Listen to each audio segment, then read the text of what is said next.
ঈদের ছুটিতে কর্মব্যস্ত রাজধানী এখন অনেকটাই ফাঁকা। এবারের ঈদ ঘিরে ঢাকার নিরাপত্তায় কঠোর অবস্থানে আইন শৃঙ্খলা বাহিনী। ফাঁকা ঢাকায় জানমালের নিরাপত্তায় নানা পদক্ষেপ নিয়েছে আইন শৃঙ্খলা বাহিনী।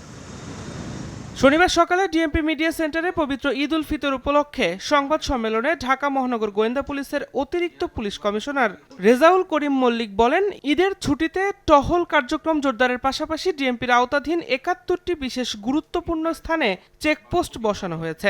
পুলিশের সঙ্গে অক্সিলিয়ারি ফোর্সও কাজ করবে বলে জানান তিনি। সব ধরনের নাশকতা মোকাবিলায় ডিবির সাইবার টিমও কাজ করছে বলে সংবাদ সম্মেলনে জানানো হয়। আইন শৃঙ্খলা পরিস্থিতি স্থিতিশীল রাখতে ঢাকা মহানগর এলাকায় পুলিশি কার্যক্রম জোরদার করা হয়েছে। এরই অংশ হিসাবে মহানগরীতে চেকপোস্ট ও টহল কার্যক্রম বৃদ্ধি করা হয়েছে।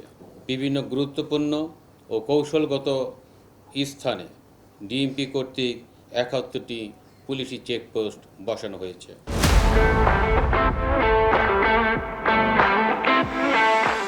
ঈদের ছুটিতে রাজধানীর নিরাপত্তা বিষয়ে সংবাদ সম্মেলন করে র্যাব। সংস্থাটির পক্ষ থেকে জানানো হয়, পুরো রাজধানীকে নিরাপত্তা চাদরে ঢেকে ফেলা হবে। সন্ত্রাসী কর্মকাণ্ড রোধে সাদা পোশাকে থাকবে র্যাব সদস্যরা। নিরাপত্তা নিশ্চিত করতে, ঈদটাকে সুন্দর করতে বিভিন্ন ধরনের আয়োজন এবং বিভিন্ন ধরনের বলবো যে নিরাপত্তা চাদরে ঢেকে রাখা হয়েছে ঢাকা সহ সারা দেশকে। সহযোগিতা দরকার আপনাদের কাছ থেকেও। এদিকে গাবতলী বাস টার্মিনালে পরিদর্শনে গিয়ে স্বরাষ্ট্র উপদেষ্টা বলেন, ঈদে নাশকতার কোনো আশঙ্কা নেই। কোনো ধরনের ষড়যন্ত্রের হুমকি নাই, আর ষড়যন্ত্রের যদি কোনো হুমকি থাকে আপনারাই মোকাবেলা করবেন আমাদের সাথে মিলে। জনগণ মোকাবেলা করলে কোনো ষড়যন্ত্র কেউ করতে পারবে না।